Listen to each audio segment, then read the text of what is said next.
Bienvenue dans ce décryptage. Bon, il y a un mystère universel au travail, un truc invisible, mais qui pèse des tonnes sur les équipes entières. On appelle souvent ça l'éléphant dans la pièce.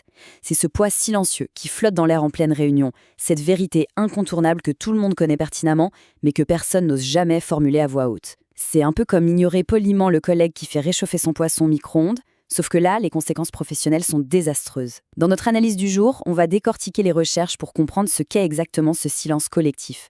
Pourquoi il s'installe si naturellement et surtout comment il détruit la productivité et la santé mentale à petit feu. Alors, entrons dans le vif du sujet. On ne parle pas de petits exemples théoriques de manuels, là. On parle de réalités brutales, tirées de nos sources, que des professionnels subissent en silence tous les jours. Un directeur qui a des comportements de harcèlement, un projet complètement hors piste qui continue pourtant d'engloutir le budget, une guerre ouverte entre deux départements que tout le monde fait semblant de ne pas voir, ou encore l'alcoolisme d'un collègue ou l'incompétence flagrante d'un protégé de la direction. Bref, des sujets massifs, vitaux pour la survie de l'entreprise, et pourtant, silence radio total dans les discussions. Tout le monde sait, mais personne ne dit rien. Cette petite phrase résume à merveille la dissonance cognitive vertigineuse de ce genre de situation.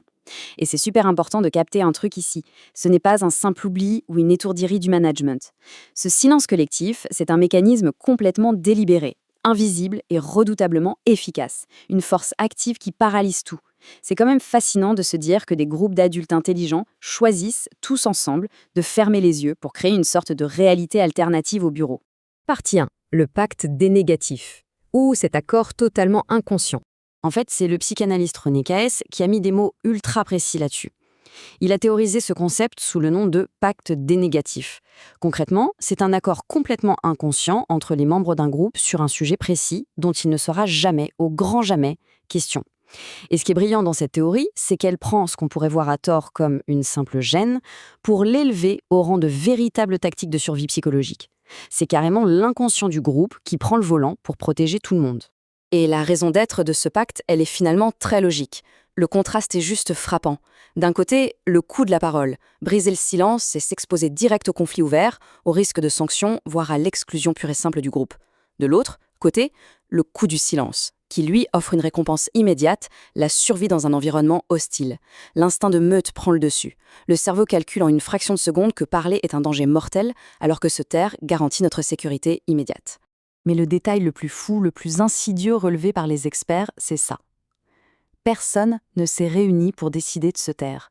Il n'y a pas eu de pacte signé en bas d'une page, ni de grandes réunions secrètes à la machine à café. Ce pacte se forme de manière complètement organique et progressive.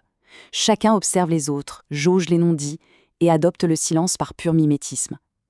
Et c'est justement parce que c'est invisible et jamais verbalisé que ce mécanisme est si tenace. Comment combattre un truc qui n'a jamais été officiellement déclaré, pas vrai ? Partie 2. Le vrai prix du silence et toute cette énergie gaspillée. Du coup, voyons les vraies répercussions. Ce silence, c'est un effet domino catastrophique. Ça ne s'affiche sur aucun tableau Excel, mais ça draine littéralement l'entreprise. L'énergie de l'équipe est massivement détournée pour contourner le tabou au lieu de bosser. Résultat, des réunions qui s'éternisent pour ne rien dire, des décisions stratégiques complètement à côté de la plaque parce qu'il manque les vraies infos, et bien sûr, la confiance qui s'évapore. L'ambiance devient super factice parce que tout le monde sent bien que les échanges sonnent faux. Et ça met le doigt sur une réalité du monde du travail qui fait un peu froid dans le dos. L'épuisement profond, le fameux burn-out qu'on voit partout, ne vient pas toujours de la charge de travail ou des heures sup. Énormément de professionnels s'épuisent juste à cause de l'effort colossal qu'il faut fournir pour maintenir cette immense comédie. Faire comme si de rien n'était, tous les jours, dans un système qui dysfonctionne, ça pompe une énergie émotionnelle dingue. Au fond, c'est ce grand silence, bien plus que les dossiers, qui brûle les batteries de l'intérieur. Partie 3. Reconnaître les signaux quand le pacte est en action. Alors, comment on repère ces fameux signaux d'alarme ? C'est assez simple. C'est le fait de sortir d'une longue réunion avec ce goût amer que le seul vrai problème a été soigneusement évité. C'est ces regards lourds de sens qu'on s'échange en silence à travers la salle quand un sujet sensible est effleuré. C'est aussi utiliser l'humour à outrance comme bouclier pour désamorcer une vérité bien trop lourde. Mais l'indicateur absolu, c'est ce gros malaise glacé qui tombe sur la pièce quand une nouvelle recrue, qui ne connaît pas encore les règles, pose une question super naïve sur le sujet interdit. Partie 4. Fissurer le pacte et passer à l'action. Une fois qu'on a repéré cette dynamique toxique, il faut agir. Et les sources nous donnent une vraie boîte à outils pour la démanteler sans exiger qu'une seule personne ne se sacrifie. Étape 1. Poser des questions ouvertes plutôt que de balancer des affirmations agressives. Étape 2. Trouver un allié discret pour en parler en privé et valider ses propres impressions. Étape 3, si ça bloque totalement, envisagez carrément de réévaluer son environnement de travail. La logique derrière ça est imparable. En abordant le sujet à plusieurs ou de façon interrogative, on dilue le risque. On évite d'être ciblé comme le fauteur de troubles de service. Le point vraiment crucial ici, c'est l'approche. Dire un truc du genre « j'ai l'impression qu'il y a un sujet qu'on évite, est-ce que je me trompe ?» C'est un véritable chef-d'œuvre de communication. Poser une question avec douceur, en se montrant faillible, c'est infiniment plus sûr et bien plus redoutable pour le pacte qu'une grosse accusation frontale.